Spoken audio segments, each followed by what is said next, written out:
Gulliver's Travels by Jonathan Swift.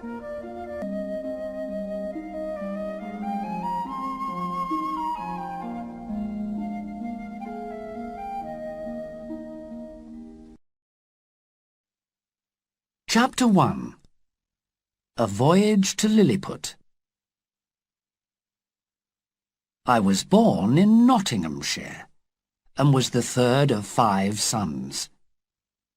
My father was not a rich man, but he was able to send me to Cambridge University, where I studied for 3 years. When I left college, I continued my studies and became a doctor. But I always wanted to travel, and so I made several voyages as a ship's doctor. When I married my wife Mary, however, I planned to stay at home for a while. But after a few years, I discovered I was not earning enough money from my patients. I decided to go to sea again.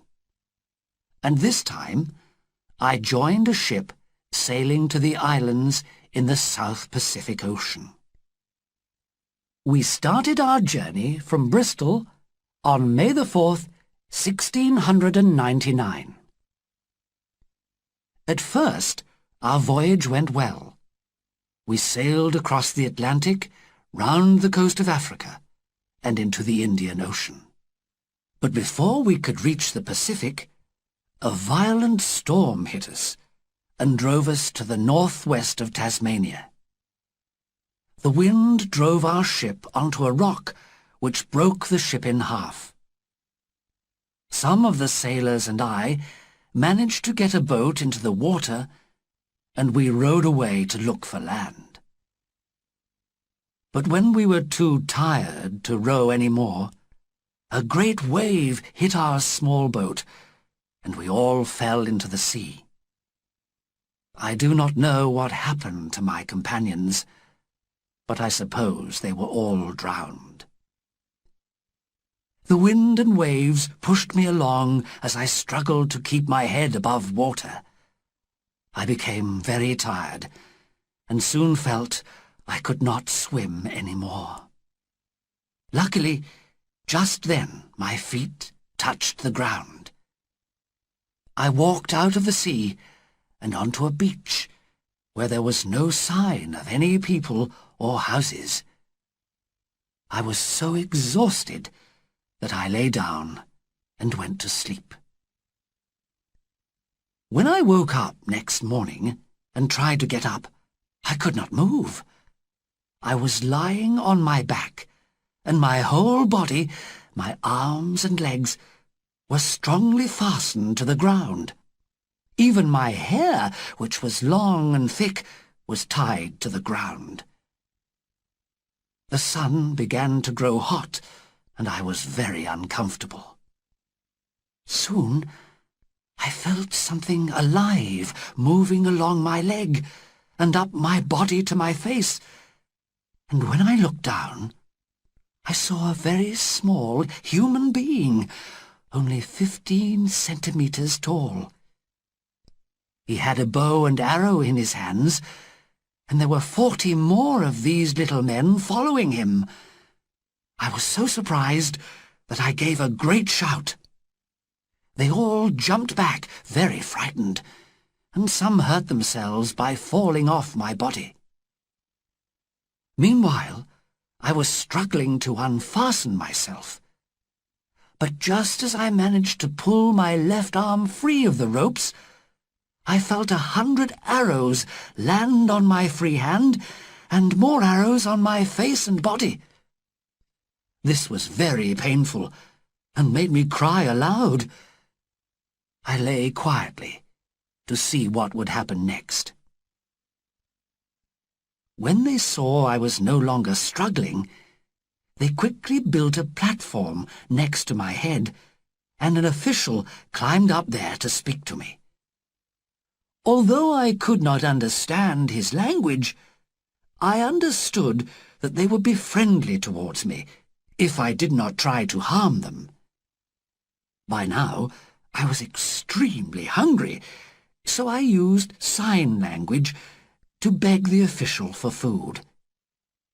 He seemed to understand me, because immediately ladders were put against my sides, and little men climbed up with baskets of food and drink.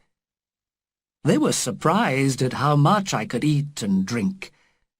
In just one mouthful, I ate 3 of their meat dishes and 3 of their loaves of bread. I drank 2 of their barrels of wine and was still thirsty, because that was only half a litre. While they were bringing me food, I wondered whether to pick up a handful of the little men and throw them to their death. But I was afraid they would shoot at me again, and anyway, I was grateful for their kindness in giving me food and drink, so I did not move. After some time, another official climbed up to the platform and spoke to me. From his signs, I understood that they were going to move me. The king of this country, which was called Lilliput, had ordered his people to carry me to the capital city, about 1 kilometre away. I made signs to ask whether I could be untied, but the official politely refused. While I was eating, a platform had been prepared to carry me.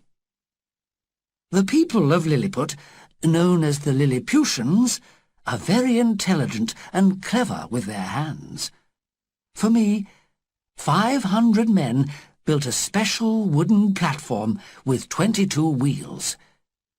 900 of the strongest men worked for about 3 hours to lift me onto the platform, and 1,500 of the king's largest horses, each 11.5 centimetres high, pulled me to the capital.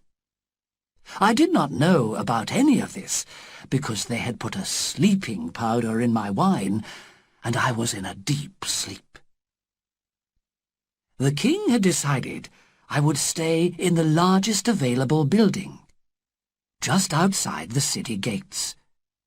Its door was only 1 metre high and half a metre wide, so I could only just get inside on my hands and knees. My guards put 91 chains on my left leg so that I could not escape. Then they cut the ropes that tied me, and I was able to get to my feet. As I stood up, I heard cries of astonishment all around me. I felt rather miserable, but at least I could walk about now in a 2-metre circle. I was certainly an interesting sight for the Lilliputians, who had come out of the city in crowds of several thousand to see me. Now I had a good view of the countryside. The fields looked like flower beds in a garden, and even the tallest trees were only 2 metres high. I was soon visited by the king himself. He has a strong, handsome face, and is very popular among his people. He arrived with his queen, his children, and his lords and ladies, all dressed in beautiful gold and silver clothes. In order to make conversation easier, I lay on my side so that my face was close to him. I spoke to him in all the languages I knew, but we still could not understand each other. The king ordered his people to make me a bed, using 600 Lilliputian beds. It was not very comfortable, but it was better than sleeping on the stone floor. He ordered the crowds of sightseers to go back to their homes, so that the work of the country could continue, and I would not be annoyed. For a long time he discussed with his lords in private what should be done with me. I was told all this later by a good friend of mine. Clearly, such a large person could be a danger to his small people. At last, it was decided that, As I had behaved so well up to now, I would be kept alive. Food and drink would be brought to me every day from all the villages. 600 people would be my servants. 300 men would make me a new suit, and 6 teachers would teach me their language. And so, in about 3 weeks, I began to speak the language of Lilliput. The king often visited me, and every time he came, I asked him to take off my chains. He explained that first I must promise not to fight against Lilliput or hurt Lilliputians, and that I must be searched for weapons. I agreed to both these things, and carefully picked up 2 of his officers in my hands. I put them first in one pocket, then moved them to all my other pockets, except 2, which I kept secret. As they searched, they wrote down in a notebook details of all the things they found. Afterwards, I read some of their report. In the second coat pocket, we found 2 very large pieces of wood, and inside them were great pieces of metal, very sharp. In another pocket, there was a most wonderful engine at the end of a long chain. The engine was inside a huge round container, which was made half of silver and half of another metal. This second metal was very strange, as we could see through it to some mysterious writing and pictures.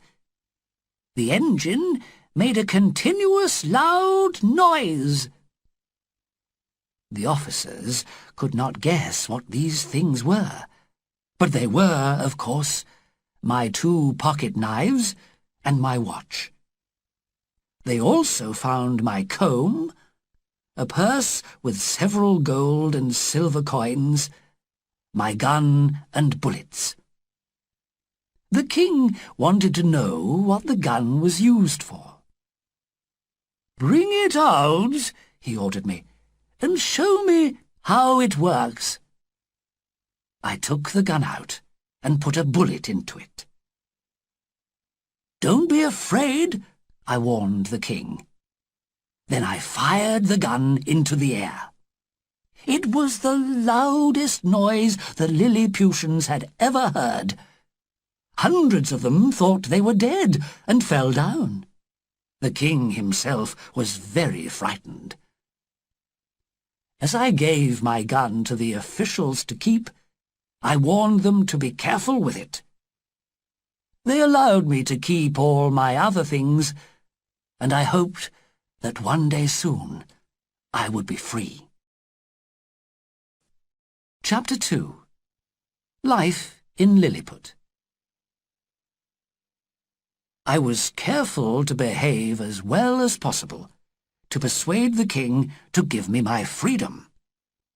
Lilliputians soon began to lose their fear of me. They called me the Man-Mountain. Sometimes I lay down and let them dance on my hand, and from time to time children came to play games in my hair.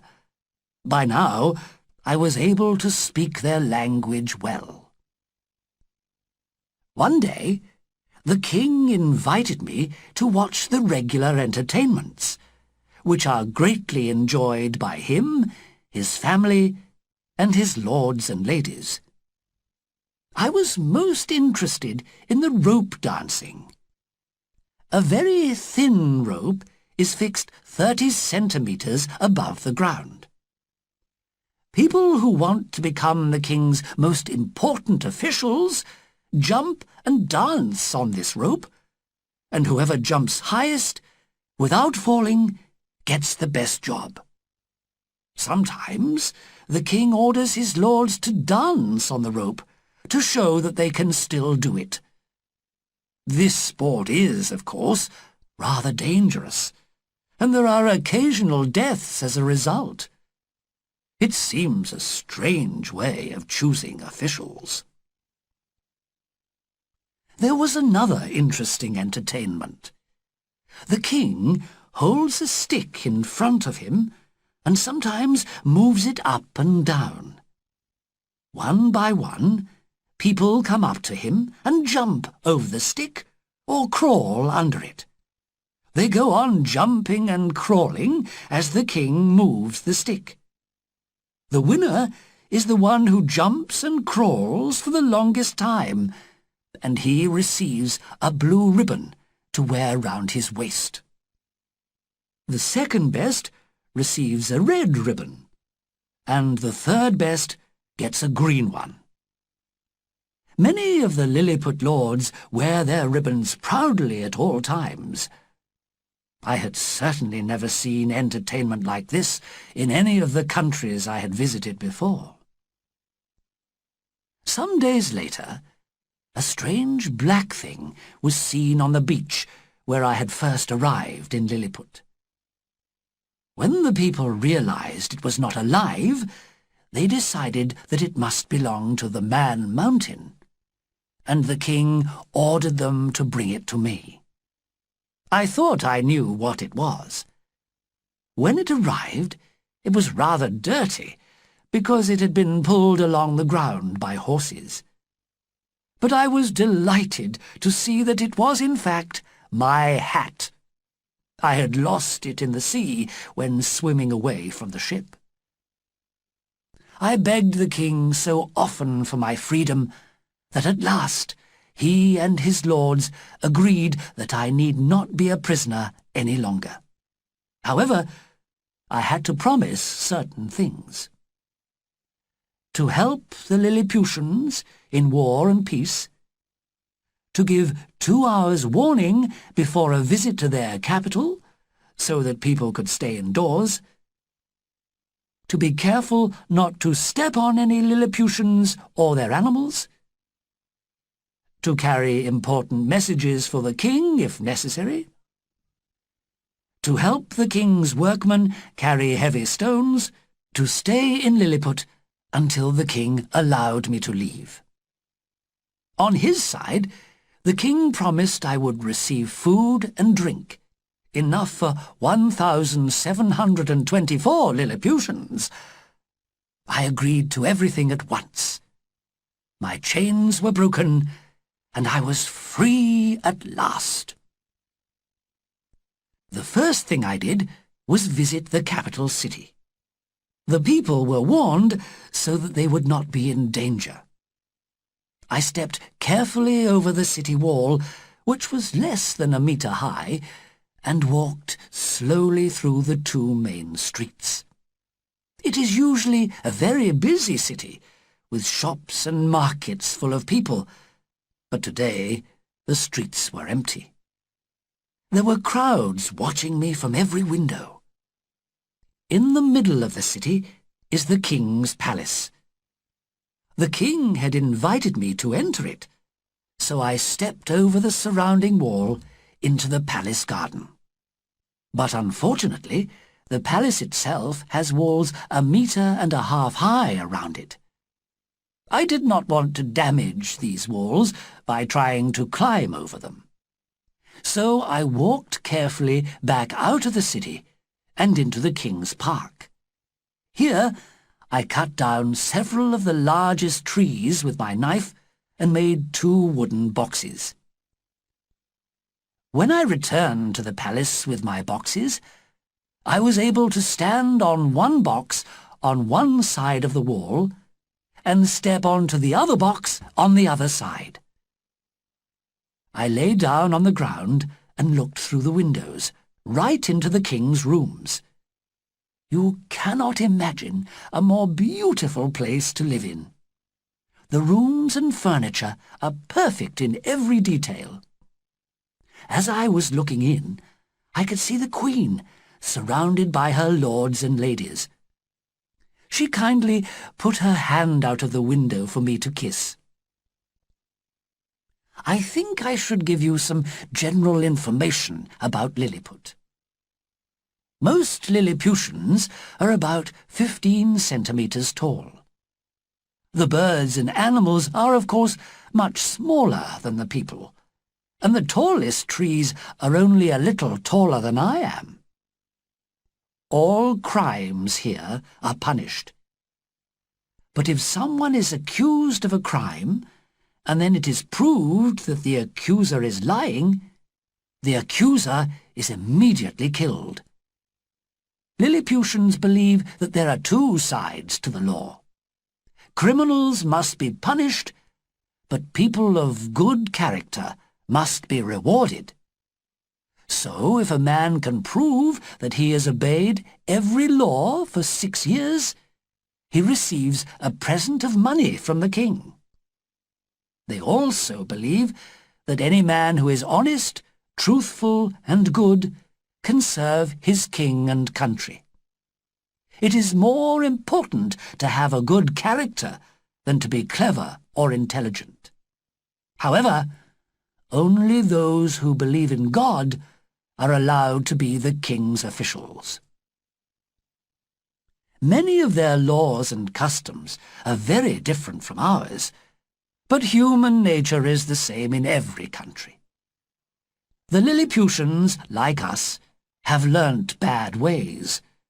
Choosing officials because they are able to dance on a rope is just one example. Now I shall return to my adventures in Lilliput. About 2 weeks after my first visit to the capital, I was visited by one of the king's most important officials. His name was Reldresol, and he had helped me many times since I had arrived in Lilliput. I started the conversation. "I'm so glad they've taken away my chains," I told him. "Well, my friend," he answered, "let me tell you something. You're only free because the king knows we're in a very dangerous situation." "Dangerous?" I cried. "What do you mean?" "Lilliput has enemies at home and abroad," he explained. "For 6 years now, we've had two political groups, the High Heels and the Low Heels. Perhaps the High Heels were more popular in the past, but, as you can see, our present king and all his officials wear the lowest heels. The two groups hate each other, and a high heel will refuse to speak to a low heel. That's the problem in Lilliput. Now, we're getting information that the people of Blefuscu are going to attack us. Have you heard of Blefuscu? It's an island very near us, almost as large and important as Lilliput. They've been at war with us for 3 years, you see." "But how did this war start?" I asked. "Well, you know, of course, that most people used to break their boiled eggs at the larger end. But our king's grandfather once cut a finger while breaking his egg this way, and so his father, the king, ordered all Lilliputians from then on to break the smaller end of their eggs. People who do that are called small endians. But Lilliputians feel strongly about this, and some big endians have fought angrily against this law. As many as 11,000 people have been killed because they refused to break their eggs at the smaller end. Some of the big endians have escaped to join our enemies in Blefuscu. The king of Blefuscu has always wanted to defeat Lilliput in war, and now we hear that he's prepared a large number of ships which will attack us very soon.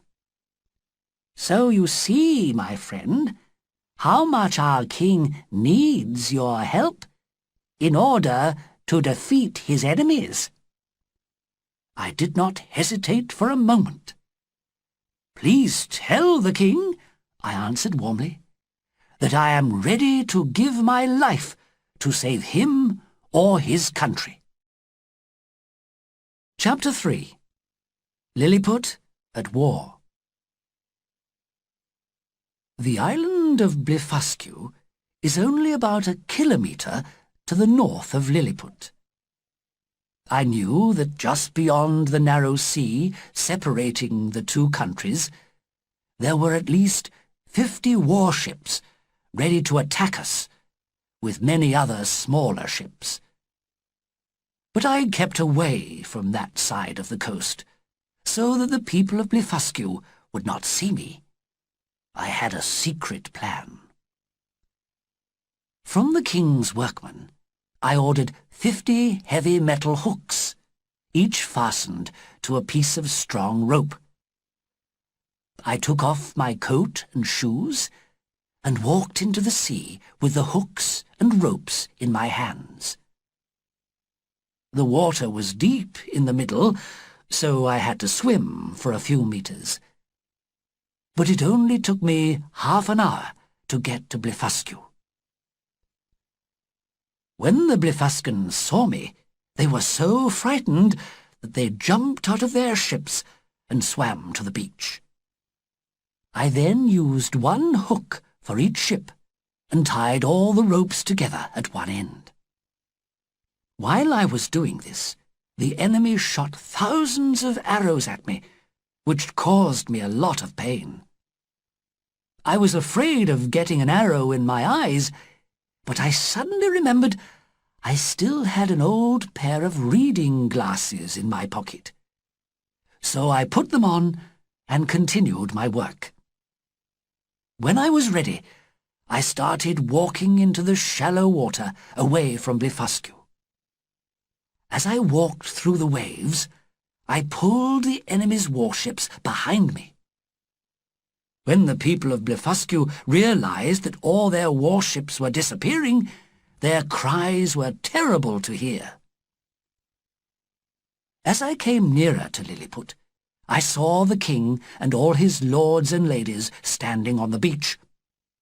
They could only see Blefuscu's warships coming closer, as I was swimming and my head was occasionally under the water.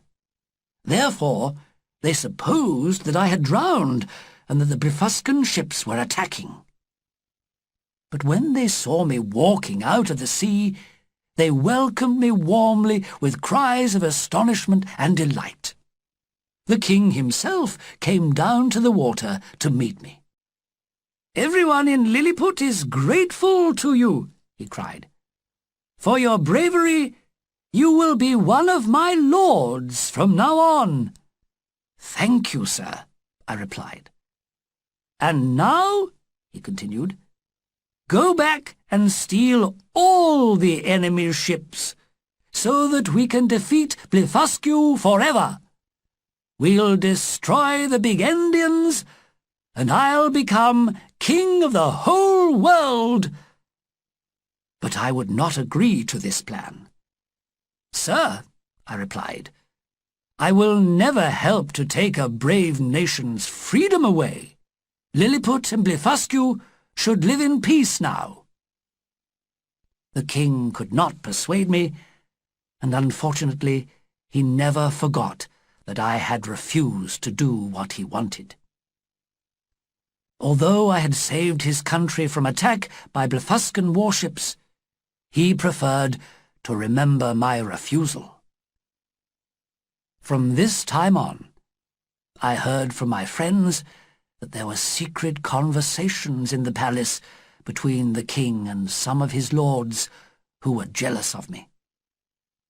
These conversations nearly led to my death in the end. About 3 weeks later, the king of Blefuscu sent his officials to ask for peace between the two countries. After the Blefuscans had arranged everything with the Lilliputian officials, they came to visit me. They had heard how I had prevented the king from destroying all their ships. After thanking me, they invited me to visit their country. However, when I asked the king of Lilliput if I could visit Blefuscu, he agreed, but very coldly. I learnt later that he and some of his lords considered I was wrong to have a conversation with enemies of Lilliput. Now I was beginning to understand how difficult and dangerous political life can be. A few days later, I had another chance to help the king. I was woken at midnight by the cries of hundreds of Lilliputians outside my house. "Fire! Fire!" they shouted. "The Queen's rooms in the palace are burning! Come quickly, Man Mountain!" So I pulled on my clothes and hurried to the palace. A large part of the building was in flames. People were climbing ladders up the walls and throwing water on the flames, but the fire was burning more strongly every minute. At least the Queen and her ladies had escaped, but there seemed to be no way of saving this beautiful palace. Suddenly, I had an idea. The evening before, I had drunk a lot of good wine, and very luckily, I had not made water since then.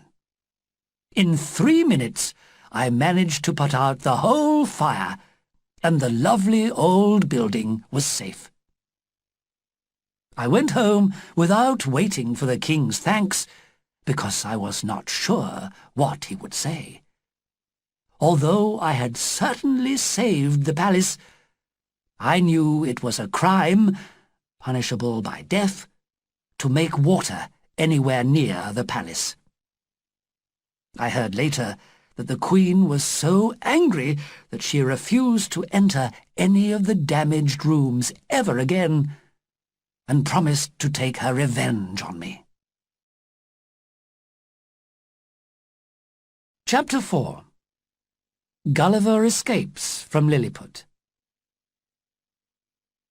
I soon discovered that Flimnap, one of the king's highest officials, was my secret enemy.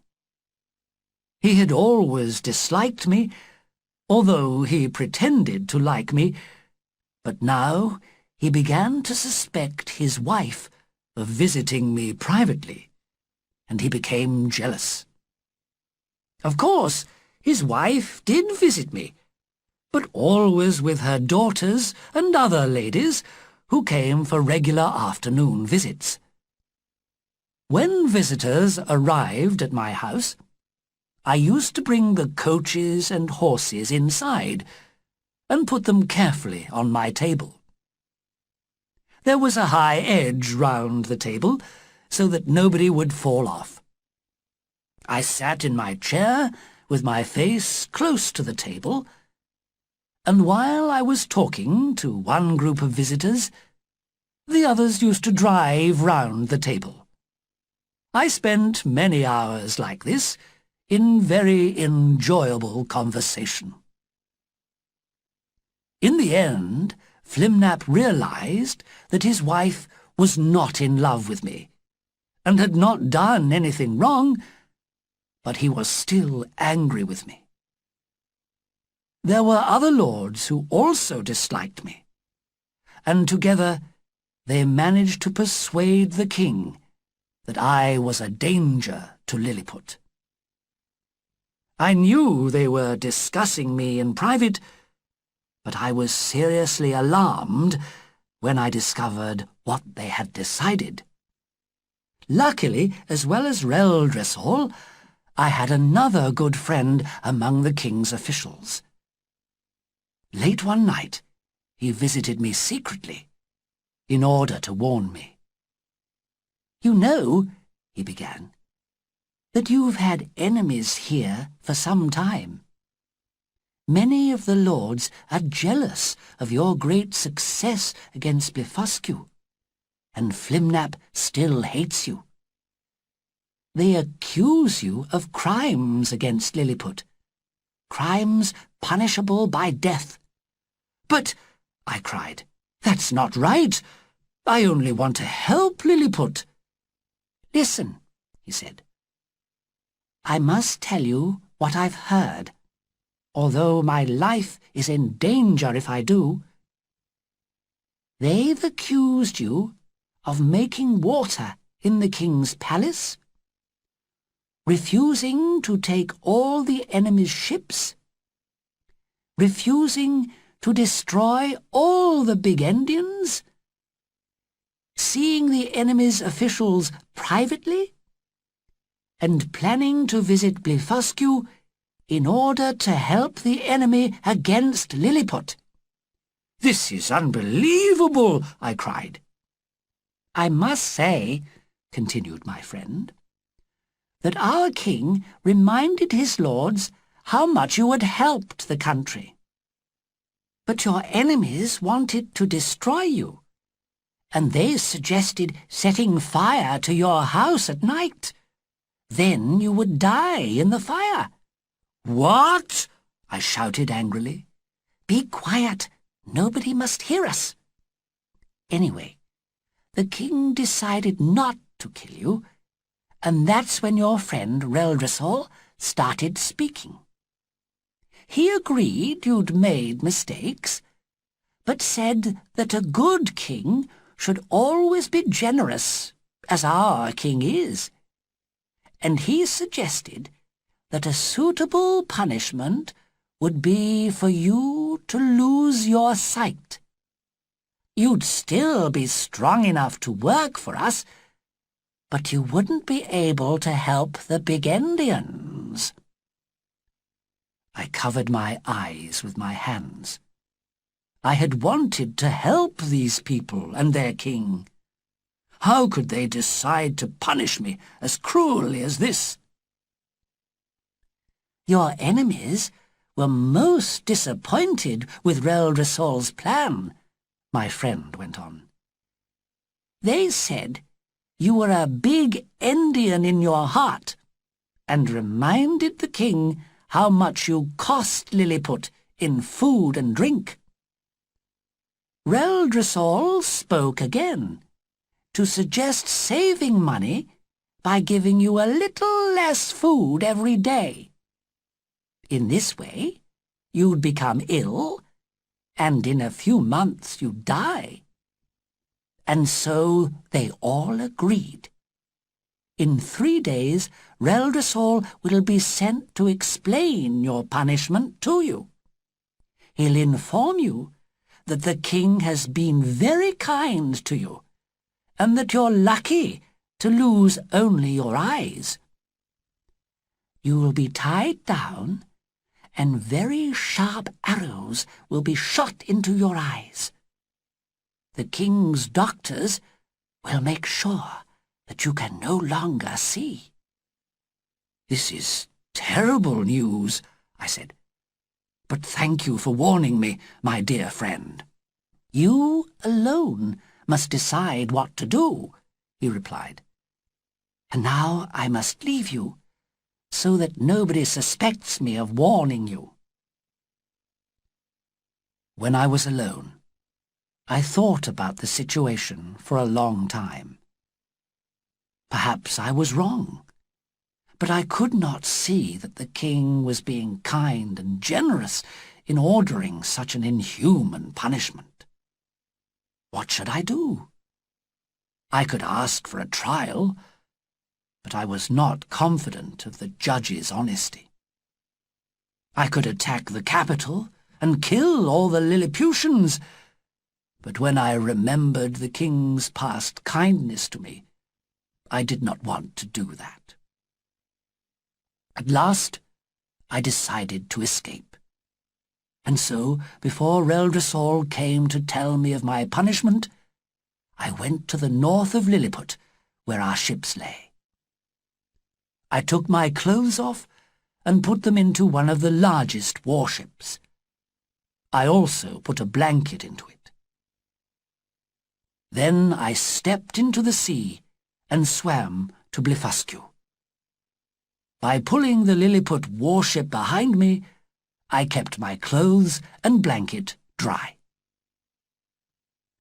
When I arrived, the King of Blefuscu sent 2 guides to show me the way to the capital. There I met the King, the Queen, and the lords and ladies in their coaches. I explained that I had come to visit Blefuscu, as I had been invited. However, I did not say anything about the punishment waiting for me in Lilliput. They welcomed me warmly. That night, as there was no building big enough for me, I slept on the ground, covered by my blanket. It was not as comfortable as my bed in Lilliput, but I did not mind. I did not spend long in Blefuscu. Only 3 days after my arrival, I noticed a boat in the sea, near the beach. It was a real boat, large enough for me. Perhaps it had been driven there by a storm. I swam out to it and tied ropes to it. Then, with the help of 20 of Blefuscu's ships and 3,000 sailors, I pulled it onto the beach. It was not badly damaged, and it was exciting to be able to start planning my journey back to England and my home. During this time, the King of Lilliput had written to ask the King of Blefuscu to send me back as a prisoner so that I could receive my punishment. The King of Blefuscu, however, replied that I was too strong to be taken prisoner, and that I would soon be returning to my country anyway. Secretly, he invited me to stay and help him in Blefuscu, but I no longer believed in the promises of kings or their officials, so I politely refused. I was now impatient to start my voyage home, and the king ordered his workmen to repair the boat and prepare everything I needed. I had the meat of 100 cattle and 300 sheep to eat on the journey, and I also had some live animals to show to my friends in England. About 1 month later, I left Blefuscu on September the 24th, 1701. The king, the queen, and their lords and ladies all came down to the beach to wave goodbye. After sailing all day, I reached a small island where I slept that night. On the 3rd day, September the 26th, I saw a sail and was delighted to discover that it was an English ship on its way home to England. The captain picked me up, and I told him my story. At first he thought I was mad, but when I took the live animals out of my pocket to show him, he believed me. We arrived home at last on April the 13th, 1702, and I saw my dear wife and children again. At first, I was delighted to be at home again. I earned quite a lot of money by showing my Lilliputian animals to people, and in the end, I sold them for a high price. But as the days passed, I became restless and wanted to see more of the world. And so, only 2 months later, I said goodbye to my family and sailed away again. Chapter 5. A Voyage to Brobdingnag. I left Bristol on June the 20th, 1702, in a ship which was sailing to India. We had good sailing weather until we reached the Cape of Good Hope in South Africa, where we landed to get fresh water. We had to stay there for the winter, however, because the ship needed repairs and the captain was ill. In the spring, we left Africa and sailed round the island of Madagascar into the Indian Ocean. But on the 19th of April, the wind began to blow very violently from the west, and we were driven to the east of the Malacca Islands. On the 2nd of May, the wind stopped blowing, and the sea was calm. But our captain, who knew that part of the world very well, warned us that there would be a storm the next day. So we prepared the ship as well as we could and waited. The captain was right. On the 3rd of May, the wind began to get stronger. It was a wild, dangerous wind, blowing from the south this time. We had to take down our sails as the storm hit our ship. Huge waves crashed down onto us, and the wind drove our helpless ship eastwards into the Pacific Ocean.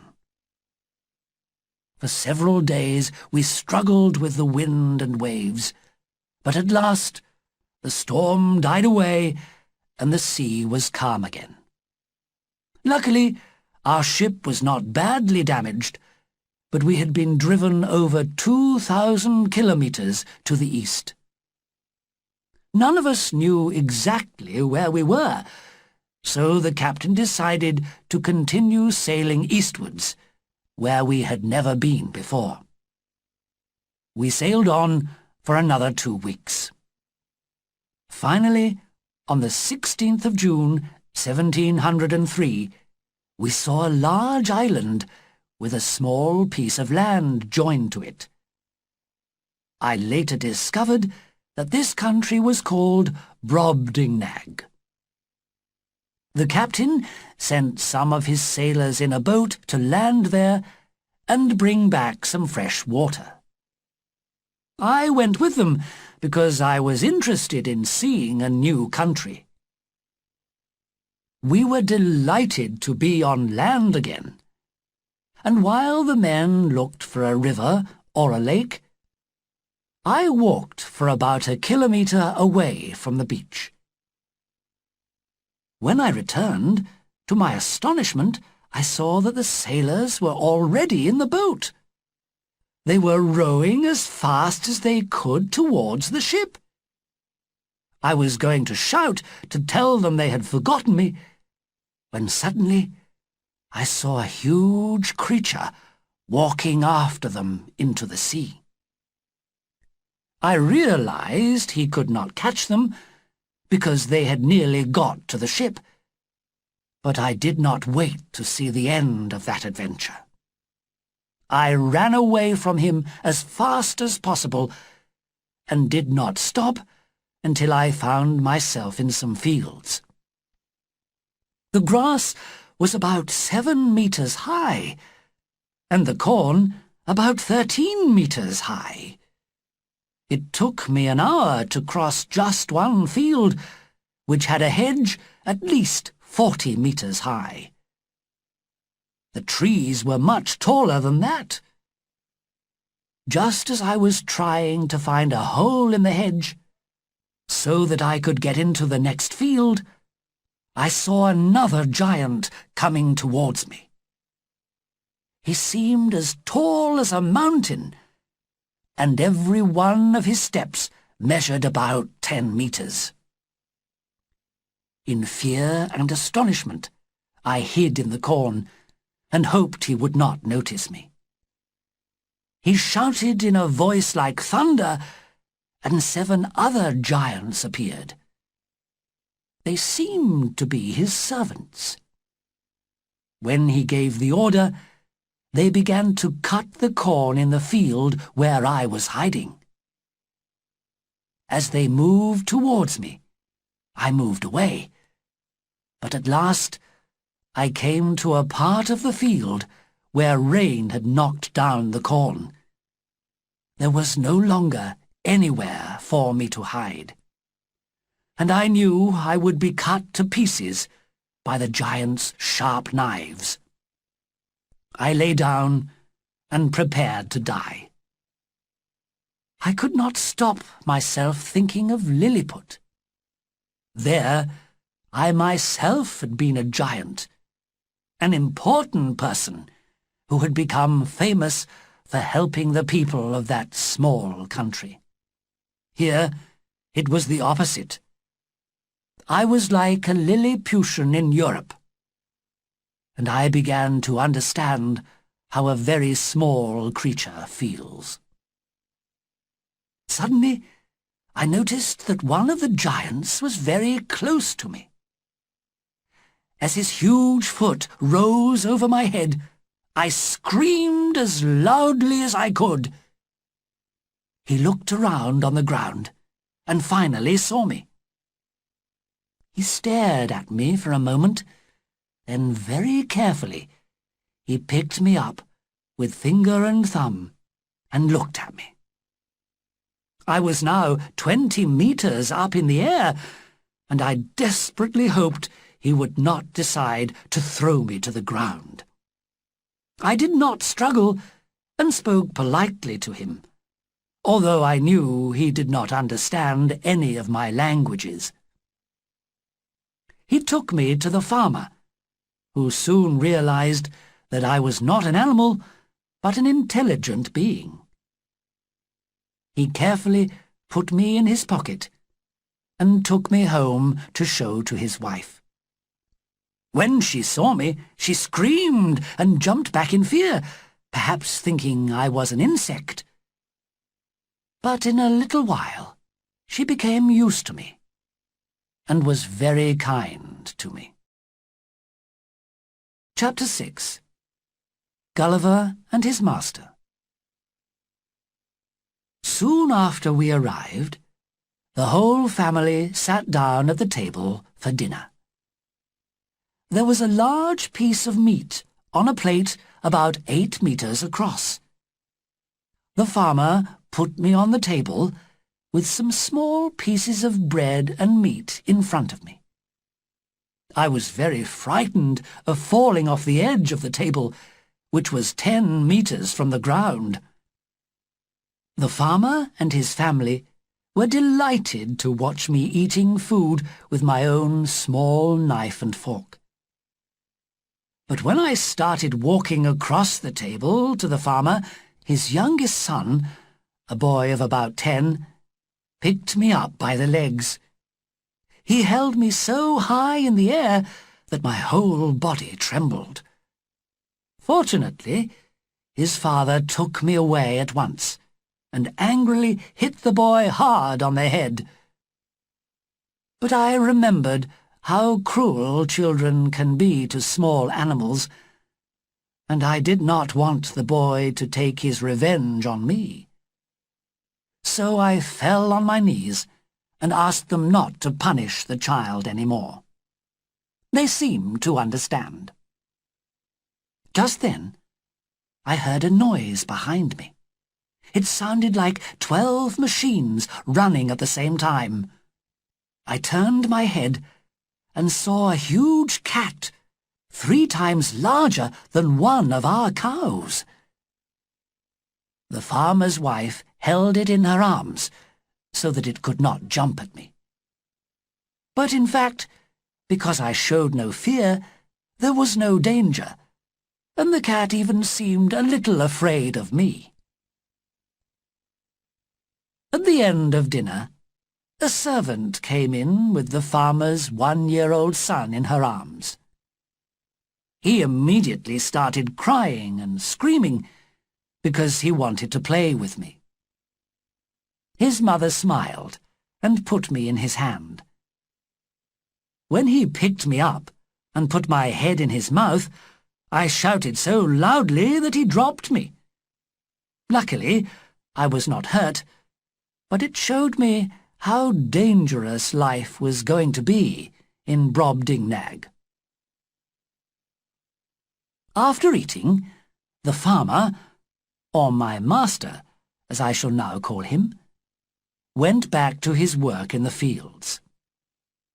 I think he told his wife to take good care of me, because she put me carefully on her bed and locked the bedroom door.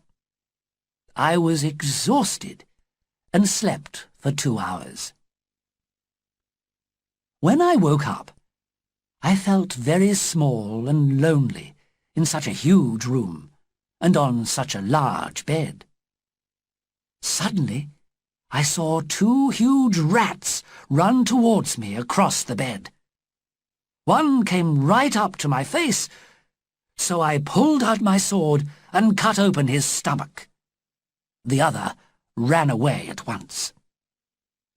I walked up and down on the bed to control my trembling legs and looked at the dead rat. It was as large as a big dog, and its tail measured 2 meters. When my master's wife came into the room some time later, I showed her how I had killed the rat. She was delighted that I was not hurt, and threw the dead rat out of the window. My master had a daughter who was about 9 years old. She was given the special responsibility of taking care of me, and I owe her my life. During my stay in her country, we were always together, and she saved me from many dangerous situations. I called her Glubbdubdrib, which means little nurse. She was good at sewing and managed to make some clothes for me in the thinnest material available.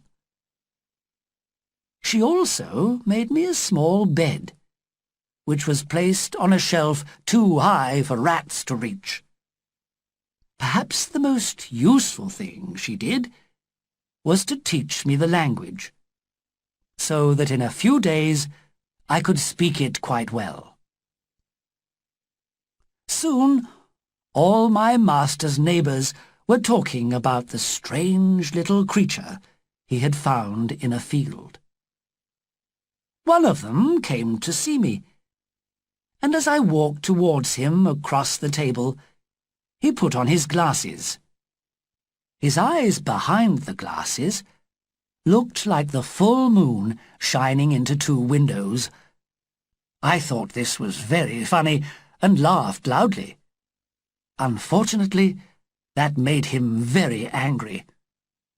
I heard him whispering to my master all evening, and I was sorry I had laughed at him. Next day, Glubbdubdrib came to me in tears. "You'll never guess what's happened," she told me sadly. "Our neighbour has advised Father to show you to people for money. Father's going to take you to market tomorrow, where there'll be crowds of people ready to pay for entertainment. I'm so ashamed, and perhaps you'll get hurt. Other people won't be as careful with you as I am." "Don't worry, Glubbdubdrib," I replied. "As I'm a stranger here, I don't mind being shown to people like a strange wild animal. I must do what your father wants." I was secretly hoping I would one day find a way of escaping and returning to my own country. So the next day, my master and his daughter got on their huge horse.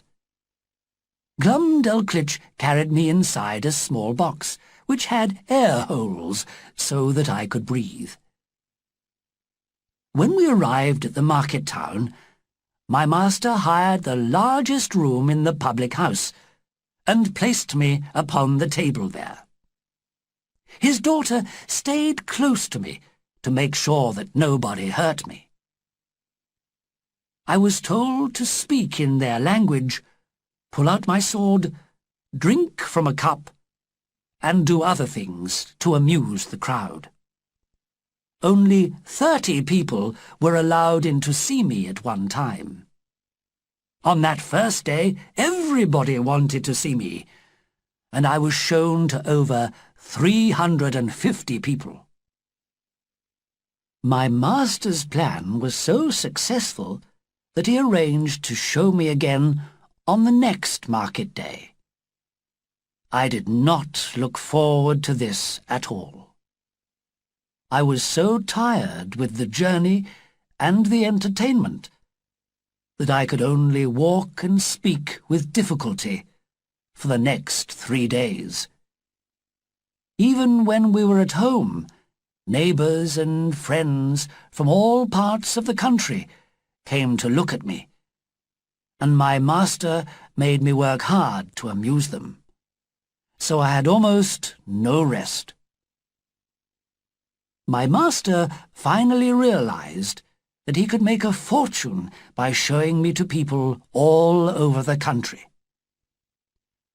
So about 2 months after my arrival in Brobdingnag, we left the farm and started our journey to the capital.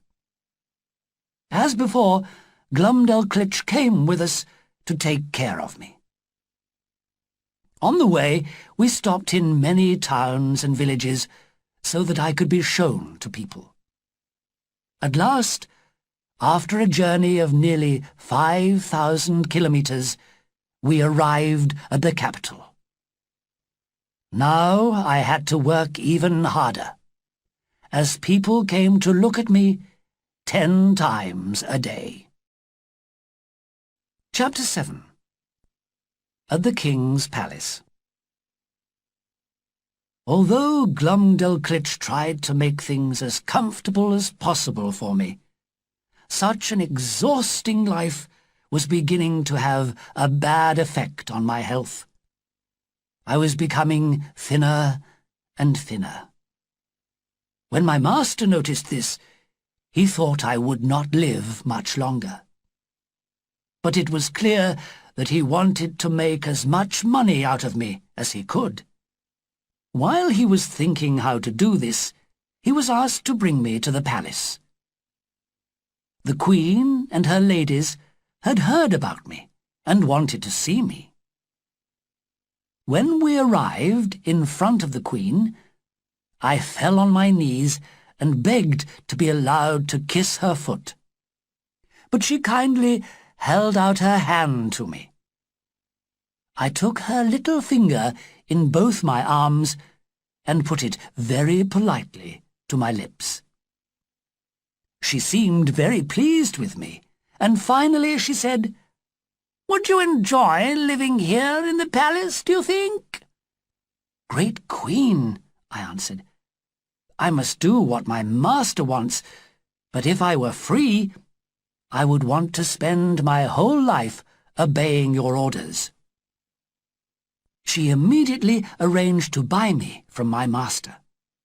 He was delighted to receive a good price for me, especially as he felt sure I would not live longer than a month. I also begged the Queen to let Glubbdubdrib stay with me, because she had always taken such good care of me. The Queen agreed, and Glubbdubdrib could not hide her happiness. When my master had left the palace alone, the Queen said to me, "Why didn't you say goodbye to him? And why did you look at him so coldly?" "Madam, I must tell you," I replied, "that since he found me, my master has used me as an easy way of making money for himself. He's made me work so hard that I feel tired and ill. He's sold me to you only because he thinks I'm going to die soon. But I feel better already, now that I belong to such a great and good Queen." The Queen was clearly surprised to hear such intelligent words from such a small creature, and decided to show me to her husband. When the King saw me, he thought at first that I must be a mechanical toy. However, when he heard my answers to his questions, he realized I must be alive, and he could not hide his astonishment.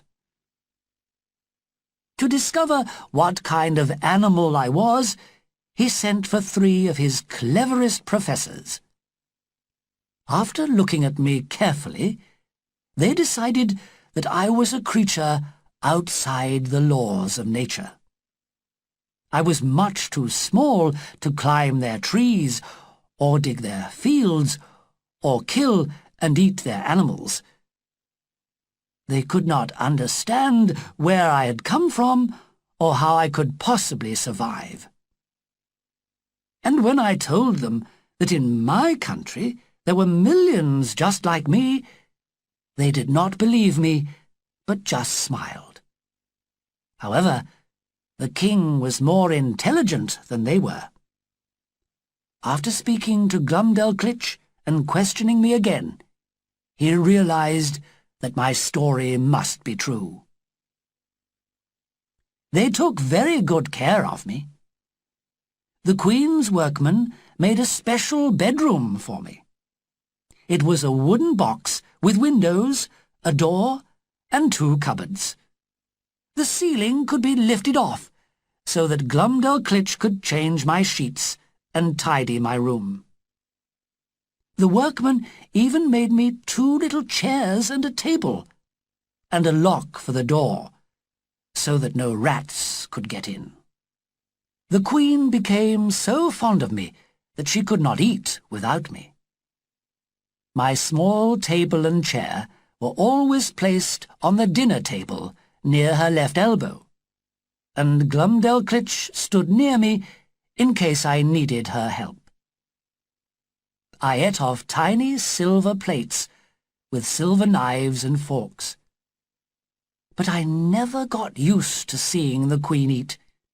In one mouthful, she ate as much as 12 English farmers could eat in a whole meal.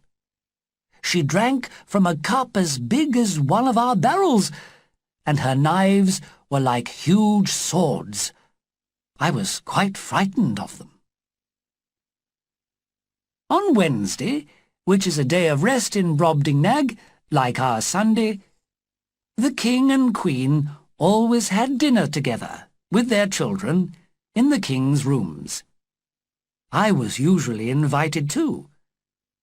My little chair and table were at the King's left elbow. He enjoyed very much hearing me talk about England, our laws, our universities, our great buildings. He listened so politely that I perhaps talked a little too much about my dear country. In the end, he looked at me kindly, but could not stop himself laughing. He turned to one of his lords. "How amusing it is," he said to him, "that an insect like this should talk of such important matters. He thinks his country is so highly developed. But I suppose even tiny creatures like him have a hole in the ground that they call a home. They argue, they love, they fight, and they die, as we do. But of course, the poor little animals aren't on our level." I could not believe what I was hearing. He was laughing at my country, a country famous for its beautiful cities and palaces, its great kings and queens, its brave and honest people. However, there was nothing I could do about it, and I simply had to accept the situation. The worst problem I had at the palace was the Queen's dwarf. Until I arrived, he had always been the smallest person in the country. He was about 10 meters tall. As I was much smaller than him, he was very rude to me and behaved very badly, especially when nobody was looking. Once he took a large bone from the table and stood it on the Queen's plate. Then he took me in both hands and pushed my legs into the top of the bone. I could not pull myself out, and had to stay there feeling and looking extremely stupid. When the Queen finally saw me, she could not stop herself laughing, but she was angry with the dwarf at the same time. In Brobdingnag there are large numbers of flies in summer, and these awful insects, each as big as an English bird, gave me no peace. The dwarf used to catch some in his hands and then let them out suddenly under my nose. He did this both to frighten me and amuse the Queen.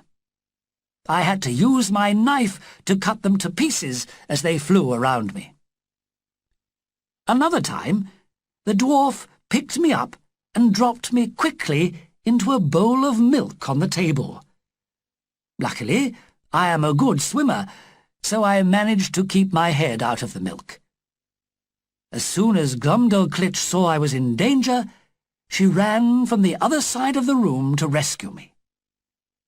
I was not hurt, but this time the dwarf was sent away from the palace as a punishment. I was very pleased. I would now like to describe Brobdingnag. The people who draw our European maps think there is nothing but sea between Japan and America, but they are wrong. Brobdingnag is quite a large country, joined onto Northwest America, but separated from the rest of America by high mountains. It is about 10,000 kilometers long and from 5 to 8,000 wide. The sea around it is so rough, and there are so many rocks in the water that no large ships can land on any of the beaches. This means that the people of Brobdingnag do not normally have visitors from other parts of the world. There are 51 cities and a large number of towns and villages. The capital stands on both sides of a river and has more than 80,000 houses. It covers 340 square kilometers. The King's Palace covers about 11 square kilometers. The main rooms are 80 meters high. The palace kitchen is huge. If I described it, with its great pots on the fire and the mountains of food on the tables, perhaps you would not believe me. Travellers are often accused of not telling the truth when they return. To avoid this happening to me, I am being careful to describe what I saw as exactly and carefully as possible. Chapter 8. More Adventures in Brobdingnag. Because I was so small, I had several dangerous accidents during my stay at the palace. One day, Glubbdubdrib put me down on the grass in the palace garden while she went for a walk with some of the Queen's ladies. A small white dog, which belonged to one of the gardeners, appeared, and seemed very interested in me. He took me in his mouth and carried me to his master. Luckily, he had been well trained and did not try to bite me, so I was not hurt. One day, the Queen said to me, "It would be good for your health to do some rowing or sailing. What do you think? Would you like me to arrange it for you?" "Madam," I answered, "I'd love to row or sail a little every day. But where can we find a boat that's small enough?" "Leave that to me," she replied, and called for her workmen. She ordered them to make a tiny boat with sails. They also made a wooden container, about 100 meters long, 17 meters wide, and 3 meters deep. This container was filled with water, and I was carefully placed in my boat on the water. Every day I used to row or sail there, while the Queen and her ladies watched. There was no wind, of course, but the ladies blew hard to move my boat along. I nearly lost my life again. With horror, I felt myself falling through the air. But instead of crashing to the ground, I was caught by my trousers on a pin in her clothes. I had to stay there without moving a finger until Glubbdubdrib came running to rescue me. But the greatest danger to me in Brobdingnag came from a monkey. One day, Glubbdubdrib left me alone in her bedroom while she visited some of the ladies. It was a warm day, and her window was open. I was in the box which I used as my bedroom, with the door open. Suddenly, I heard the noise of an animal jumping through the window, and immediately I hid at the back of my box. The monkey, which appeared huge to me, very soon discovered my hiding place. He picked me up and held me close to him like a baby. When he heard someone opening the bedroom door, he jumped out of the window and ran onto the roof. I thought I had never been in such great danger. He was running on 3 legs and holding me in the 4th. At any moment he could let me fall, and we were at least 300 meters above the ground. I could hear a lot of shouting in the palace. The servants had realized what was happening and brought ladders to climb up onto the roof.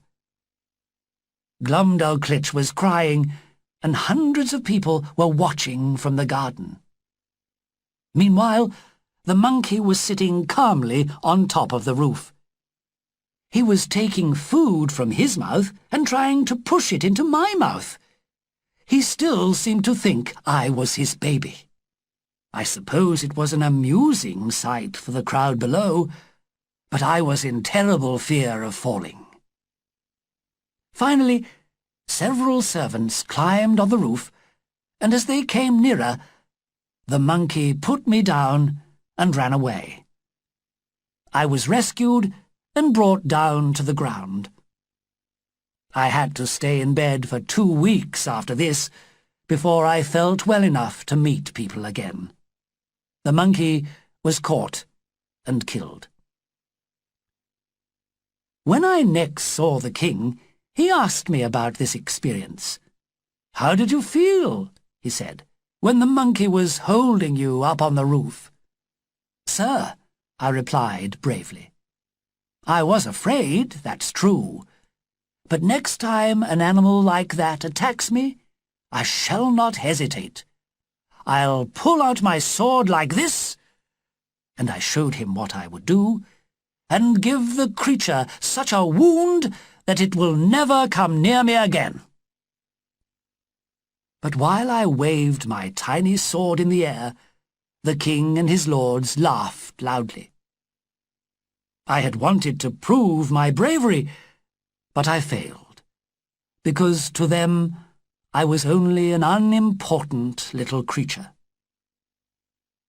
I realized later that this often happens in England, when we laugh at someone of no family, fortune, or intelligence who pretends to be as important as our great leaders. In the next few weeks, I began to have some very interesting conversations with the king. He was an intelligent, understanding person. "Tell me more about your country," he said to me one day.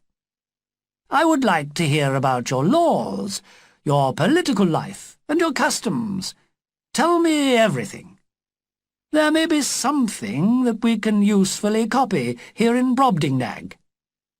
"I shall be delighted, sir," I answered proudly. "Our king, controls our three great countries, Scotland, Ireland, and England. We grow much of our own food, and our weather is neither too hot nor too cold. There are two groups of men who make our laws. One is called the House of Lords. They are men from the oldest and greatest families in the country. The other is called the House of Commons. These are the most honest, intelligent, and sensible men in the country, and are freely chosen by the people. We have judges to decide punishments for criminals, and we have a large army which cannot be defeated by any other in the world. While I was talking, the king was making notes. For several days I continued my explanation, and I also described British history over the last 100 years. Then the king asked me a large number of questions. These were some of them. How do you teach and train young people of good family? If the last son of an old family dies, how do you make new lords for the House of Lords?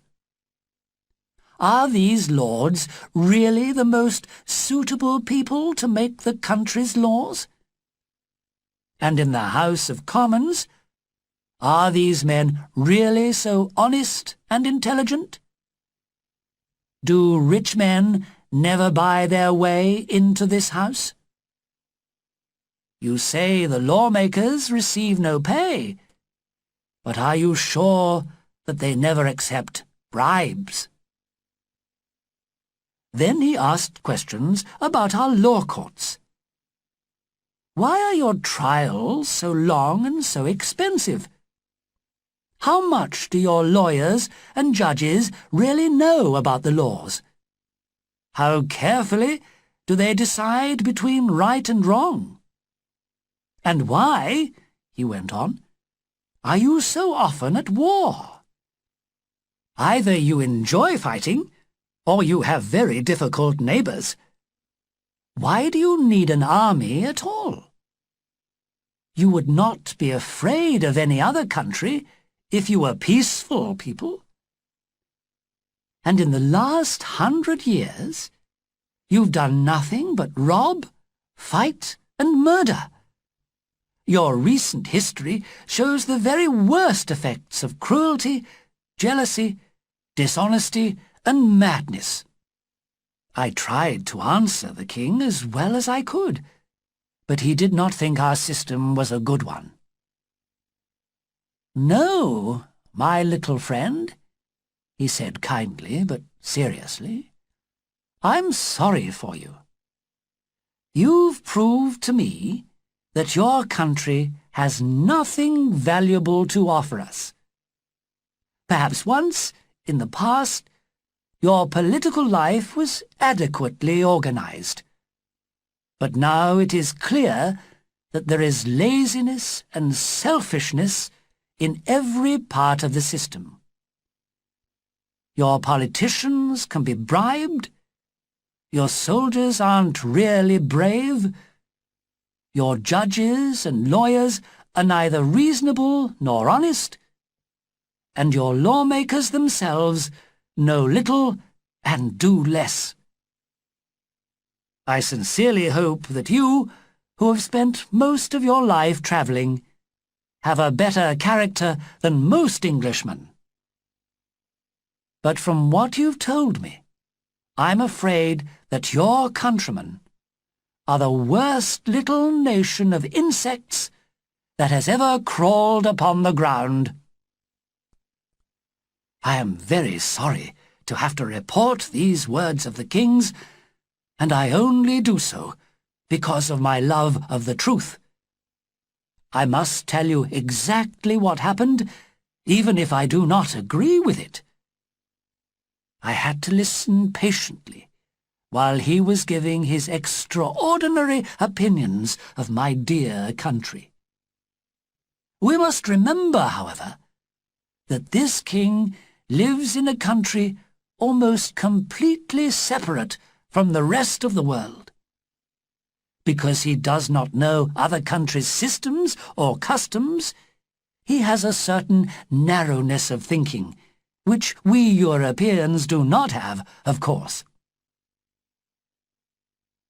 You will find it difficult to believe what happened next. "Sir," I said, "I'd like to give you something to thank you for your kindness to me since I arrived at the palace. 300 or 400 years ago, we Europeans discovered how to make a special powder.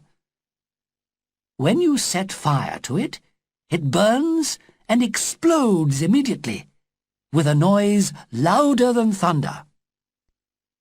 You can use it to shoot heavy balls of metal from large guns. It can destroy the largest ships. It can kill a whole army. It can cut men's bodies in half. It can destroy the strongest walls. It's called gunpowder, and it's easy and cheap to make. To show you how grateful I am to you, I'm offering to explain how to make it. Then you will be able to destroy all your enemies." I was very surprised by the king's reply. "No!" he cried in horror. "Don't tell me. I don't want to know how to murder people like that. I would rather give half my country away than know the secret of this powder. How can a tiny creature like you have such inhuman, cruel ideas? Never speak to me of this again." How strange that such an excellent king should not take the chance I was offering him.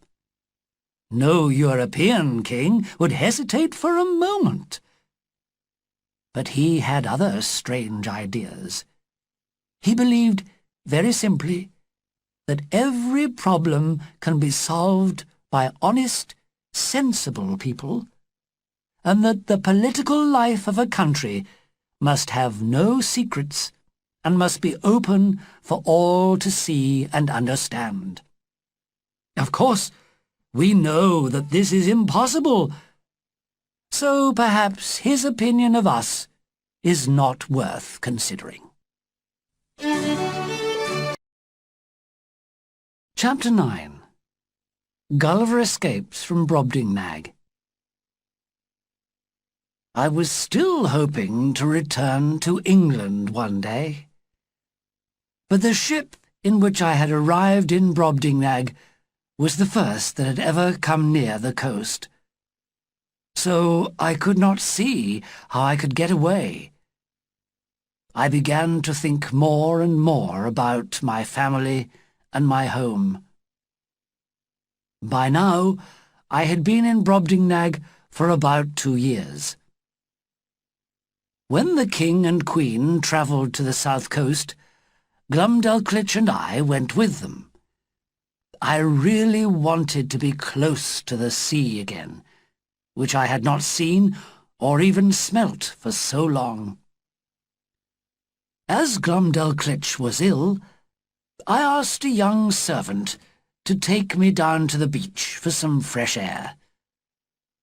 The boy carried me in my travelling box and put me down on the beach while he looked for birds' eggs among the rocks. I looked sadly at the sea, but stayed in my box, and after a while I fell asleep. I was woken suddenly when my box was lifted high in the air. I can only suppose that a large bird took hold of the ring on top of the box with his talons and flew away with it. Through the windows I could see the sky and clouds passing by, and I could hear the noise of the bird's wings. Then I was falling, so fast that I felt quite breathless, There was a loud crash as the box fell into the sea. Perhaps the bird had been attacked by others, and so had to drop what he was carrying. Luckily, the box had been well made, and not much seawater came in. But I do not think any traveller has ever been in a worse situation than I was then. I wondered how long I would survive with no food or drink in the middle of the ocean. I felt sure I would never see poor Glubbdubdrib again, and I knew how sad she would be to lose me. Several hours passed, and then I suddenly heard a strange noise above my head. People were fastening a rope to the ring. Then my box was pulled through the water. Was it a ship that was pulling me along? "Help! Help!" I shouted as loudly as I could. I was delighted to hear English voices reply. "Who's there?" they cried. "I'm English!" I shouted back desperately. "Please help me to get out of here. Just put your finger into the ring on top of the box and lift it out of the water. Quickly!" There were great shouts of laughter. "He's mad!" I heard one man say. "10 men couldn't lift that huge box," said another. There was more laughter. Indeed, because I had been with giants for so long, I had forgotten that my countrymen were as small as me. The only thing the sailors could do was to cut a hole in the top of my box and help me to climb out. I was exhausted and unable to walk far. They took me to their captain. "Welcome to my ship," he said kindly. "You're lucky we found you. My men saw that huge box on the water, and we decided to pull it along behind the ship. Then we realized there was a man inside. Why were you locked up in there? Was it a punishment for some terrible crime? But tell me all about it later. Now you need to sleep, and then eat." When I told him my story a few hours later, he found it difficult to believe. But after a while, he began to accept that what I told him must be true. "But why do you shout so loudly?" he asked. "We can hear you perfectly well if you speak normally." "You see," I explained, "for 2 years I've had to shout to make myself understood by the giants. I was like a man in the street who was trying to talk to another man at the top of a very tall building. And another thing, your sailors all seem very small to me, because I've been used to looking up at people 20 meters tall." He shook his head. "Well, what a story! I think you should write a book about it when you get home." I stayed on the ship for several months as we sailed slowly home to England. Finally, we arrived in Bristol on June the 3rd, 1706. When I reached home, my wife made me promise never to go to sea again, and I thought my adventures had come to an end. Chapter 10. The Flying Island of Laputa. I had only been at home for about 10 days when a friend of mine asked me to join him on a journey to the East Indies. I still wanted to see more of the world, and as he was offering to give me double the usual pay, I managed to persuade my wife to let me go. The voyage took 8 months, and after stopping for a short time in Malaysia, we arrived in the Gulf of Tonkin. "I'll have to stay here for a while on business," my friend the captain told me. "But you can take the ship and some of the sailors. Go and see what you can buy and sell in the islands around here." That sounded interesting to me, so I agreed. Unfortunately, we sailed straight into a terrible storm, which drove us many miles eastward. Then, by a very unlucky chance, we were seen and chased by 2 pirate ships.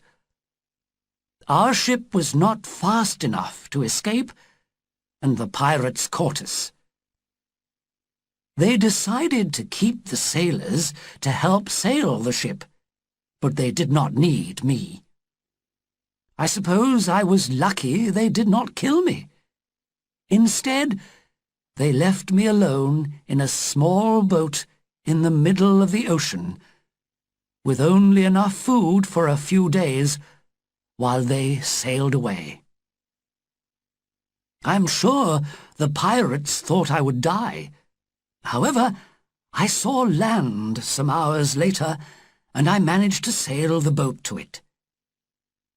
As I stepped out of the boat and walked up the beach, I noticed that although the sun had been very hot, the air suddenly seemed cooler. At first, I thought a cloud was passing over the sun. But when I looked up, I saw, to my great astonishment, a large island in the sky, between me and the sun. It was moving towards me, and there were people running around on it.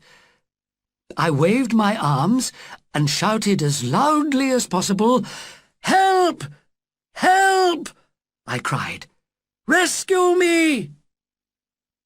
When the island was about 100 meters over my head, they let down a seat on a chain. I sat on it and was pulled up to the island. I had discovered the flying island of Laputa. Laputans are certainly strange-looking people. Their heads always turn either to right or left. One of their eyes turns inwards, the other upwards. Their main interests are music and mathematics. They spend so much time thinking about mathematical problems that they do not notice what is happening around them. In fact, rich Laputans employ a servant whose job is to follow his master everywhere. The servant warns him if he is going to step into a hole, and reminds him to reply if someone speaks to him. I was taken to see the king, but had to wait for at least an hour while he struggled with a difficult mathematical question. However, when he had finished, he spoke politely to me and ordered his servants to show me to a room. For dinner, they gave me 3 kinds of meat: a square of beef, a triangle of chicken, and a circle of lamb. Even the bread was cut into mathematical shapes. In the evening, a teacher arrived to help me learn the language, and in a few days I was able to make conversation with the island people. Laputa is a circle of land about 8 kilometers across, covered with houses and other buildings.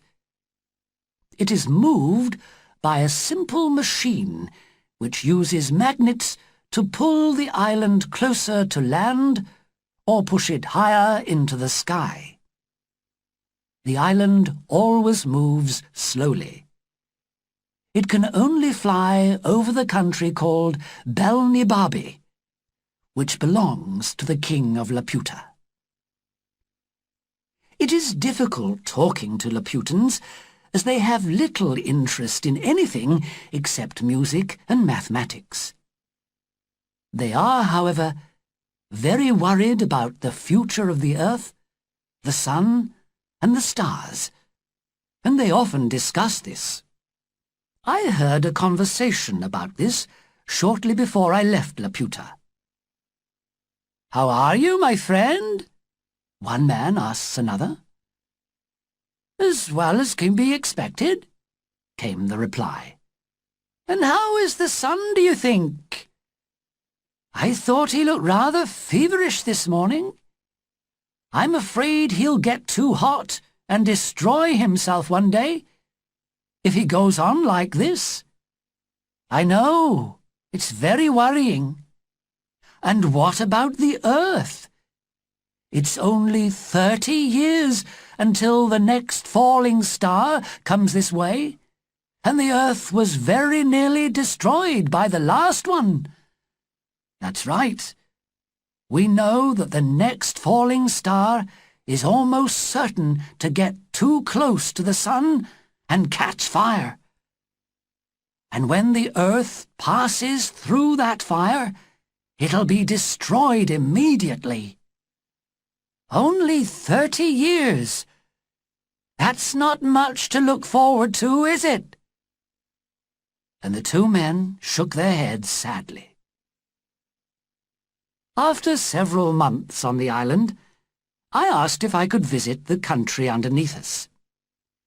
The king agreed and ordered his officials to put me down on Belnibabi and show me round the capital, Luggnagg.